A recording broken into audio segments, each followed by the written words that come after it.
Hi, everybody. Thanks for joining us for this session. Ironically, this is probably one of the only sessions that's not actually going to focus on the CDP, but on how the CDP is actually going to help us do GenAI and other use cases transform our marketing organization. That's the focus of this particular session with us. So welcome. Thank you for joining us. My name is Amit Erande. I'm a partner at Artefact. I'm also the Global Customer Data Ecosystem Advisory Lead. Ghadi? Hi, everyone. I'm Ghadi Hobeika. I'm the managing partner and the lead for Artefact in the US. Very happy to be on stage with you today. OK, so Amit and I share three things in common. I'm sure you've noticed the first one, which is quite obvious. We have the same hairstylist. There's some very stringent physical constraints to work at Artefact. We've made it, Amit. Second and third are almost as obvious. Number two is that we have a passion for all things data and AI. And number three is that we love to push our customers' agenda in terms of customer centricity and help them execute on that. And that's the reason why him and I have joined Artefact a few years ago. Artefact is a global data and AI consultancy. We operate across 20 countries now with 1,500 colleagues. And our specialty lies in the customer data space. And within that space, we have quite a unique offering because we work across strategy, framing and vision, hands-on implementation when it comes to CDP, for instance, but also adoption, ways of working, and all the changes required in the operating model to make sure that we achieve business results. And we take pride in working with about 300 clients globally. Some of them are present today. I see a couple of familiar faces. So thank you for being here, and thank you for your trust.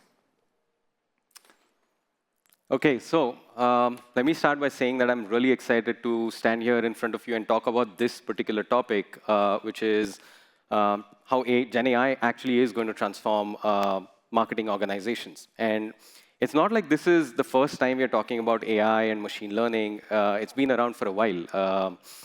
It's just that AI and machine learning, it's been hard to drive business ROI till now from these initiatives, right? And there's various reasons for that. Sometimes it's organizational in nature. Folks don't have the right access to talent. The underlying infrastructure is probably not kept up with your needs. And sometimes it's data. Your data is siloed, is in different places. Sometimes it's access to the right information at the right time. And other times it's about the quality and fidelity of the data that's actually driving AI initiatives. And that causes garbage in, garbage out, right? So I was reading this particular article by Scott Brinker. And some of you might know who Scott Brinker is. He is a visionary. He's the CMO of HubSpot and a pretty strong visionary in the MarTech field. And I think Stuart presented that infographic yesterday in his presentation. But I think there's more than 8,000 odd technologies now.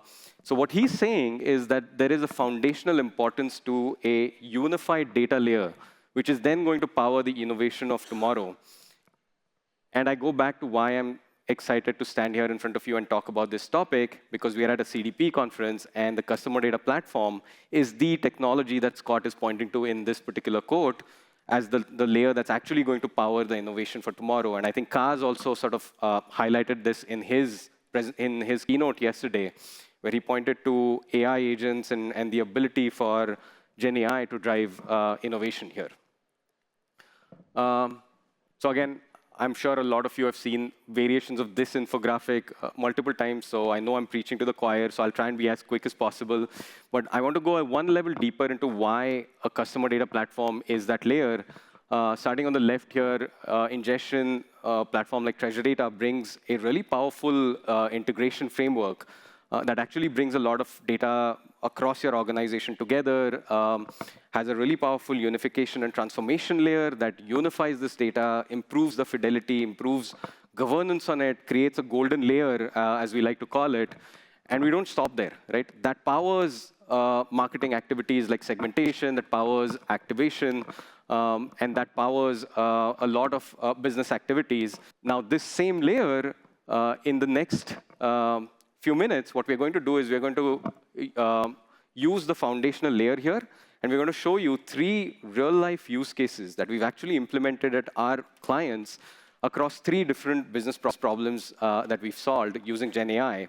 And not only are we going to talk about these use cases, we are actually going to show you these use cases with some demos in front of you. Right? So the first one focuses on campaigns and how campaigns can be aligned with market trends, identifying market trends. It's an application we call trend detection or trend spotter. The second one is going to focus on campaign design and effectiveness. And this is an application we call synthetic personas. And the third one focuses on improving the velocity and scale of how content is created. Again, something Kaz touched upon in his conversation yesterday. But you have a Ferrari of a CDP here. How can you take the velocity of segmentation and apply that to content creation and execution as well? So that's the third application we're going to talk about.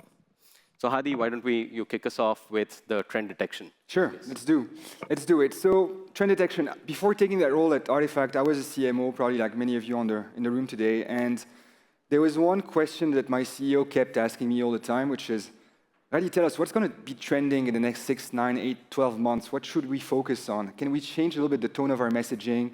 Can we shift to new, more forward-looking campaigns? And he would ask me that question all the time, and I found that it was a really hard question to be answered for 2 reasons. Number one, as a marketer, you're always focused on the next campaign, the next week, what's coming ahead of you, and it's really hard to step back and take a breath and look forward. And number 2, obviously, not all of us are visionaries, and if we are, we need to take some bets and try to sort through the noise what's going to really be a trend in the future. And so what I would do is I would go to consumer research companies, market research companies, brief them on a report, pay a hefty amount of dollars, wait for 2 or 3 or 4 months, and get a report back, a PowerPoint, and try to sort through the PowerPoint to see what really is going to stick, and what should I focus my content creation teams, my marketing teams, my branding teams on for the next 6 to 12 months. Now, a few years later, at Artefact, our engineers and scientists have found a better way to sort of answer that question, and it's a solution that we've built, and it's called early trend detection. So early trend detection, see it as a crystal ball who's going to give you, with high certainty, the trends that are going to be moving your industry, moving your organization in the next 6 to 9 to 12 months, and give you those trends, deliver those trends with high certainty. And how we do this is through 3 different stages. Stage number 1 is data gathering, okay? To do data gathering, what we're going to do is we're going to sit down with our client's team and identify across a source of authors and publications what are the right voices in the industry, what are the trusted voices in the industry. Could be media outlets, could be bloggers, could be influencers, could be organizations. And we're going to scan across these authors every piece of content that they are publishing or have published lately. And the content is multimodal in nature. It can be YouTube videos, it can be podcasts, it can be blogs, it can be articles, it can be researches and studies. And we're going to retrieve that information and synthesize it through the power of large language models. This is step 1. Step 2 is when we start applying some sorting and clustering algorithm on top of that to identify what's going to be noise and what has a chance of becoming a significant trend in the coming months. And to do that, we're going to use a different set of techniques, including the source authority, including the frequency. I think the goal is to detect powerful signals among a set of weak signals that we identify across these sources. And number 3, we're going to try to apply some forecasting methods to be able to predict with certainty, or the highest degree of certainty possible, how stable, how strong, how sustainable these trends are going to be in the future. Once we have done that, we're able to provide to our clients, and you can see on the right-hand side an example at L'Oréal, which is one of our sort of historical partners. They are using this tool today. It's called Trend Spotter. There's 1,200 people across their organization that uses it, spanning across research and innovation teams, marketing teams, product teams, communication teams. And they use it to really understand what's going to be important and how can they tweak their product roadmap, how can they influence their packaging strategies, but mostly, and most importantly, what are the next campaigns and pieces of content they should be focused on. As a result, you can see on the left that trends such as cruelty-free testing, parabens-free products, have been delivered to this company about 8 months earlier than what Google Trend has shown as a peak. So that's a significant leeway and a good competitive advantage in a space where everybody's trying to move as fast as possible. And 75% of the trends that we have delivered to them have proven to be accurate 6 months later. All right, so super powerful tool to imagine and craft the next campaigns that are going to be running through your customer touchpoints and then potentially across your CDP. Awesome.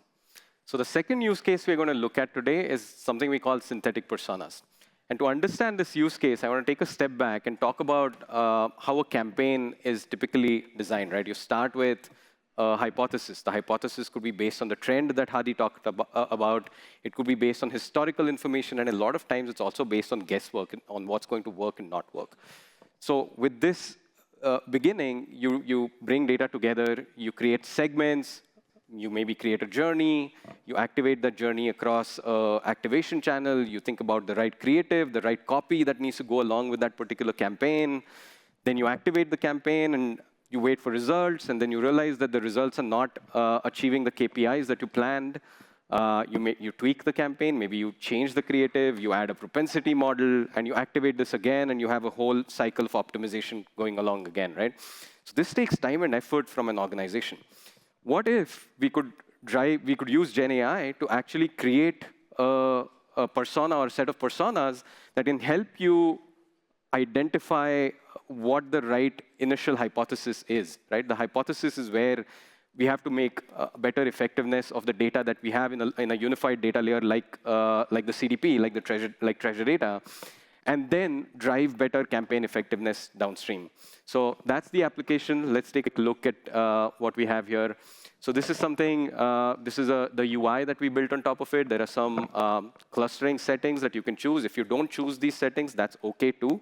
The algorithm actually, or the LLM actually spits out multiple different personas based on whether you've chosen or not chosen certain criteria.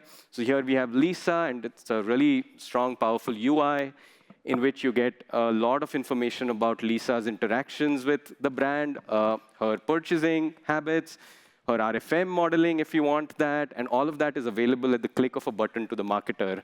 And you can even actually chat with Lisa, right? You can actually chat with her, talk to this persona, and ask what sort of creative, what sort of copy will work for this particular persona, and then start driving a campaign against that particular persona, right?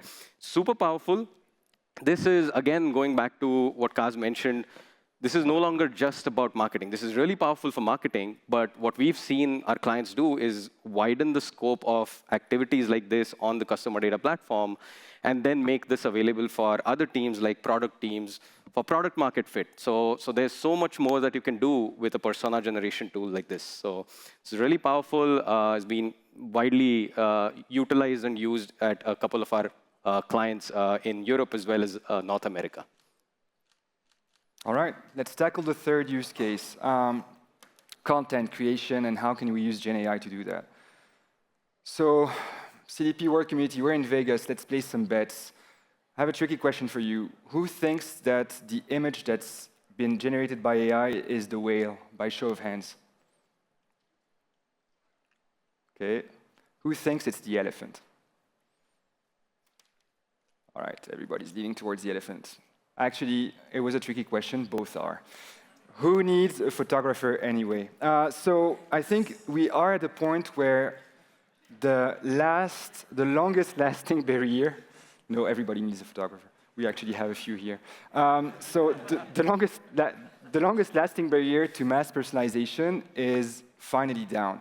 I think everybody, on the next slide, Amit, please, have struggled for the longest time to be able to bridge the last mile. And the last mile has been, how do I create content in a way that I can cater to my dozens or hundreds of segments that my CDP or my personalization efforts or my scoring or propensity scores and algorithms are building upwards, and how I can produce that at a cost and at a time that's reasonable, right? And for the longest time, that was a bottleneck. The creative teams could not keep up, or if they could keep up, it would trigger an immense amount of, an immense amount of time and cost to do that. And I think we're at a point where this is no longer true. It's written, 10x is the factor that's written here. My belief is that we're closer to 50 or 100x faster and cheaper to produce a number of variations of the same creative or of the same text, video, or image, and that's going to help you power and sort of bridge that very last step to delivering the right content to the right folks. It might be easy to do it on a demo slide like that, but it's not the future. It's not futuristic. The future is actually now. It's working. All right, so that brings us to our final message.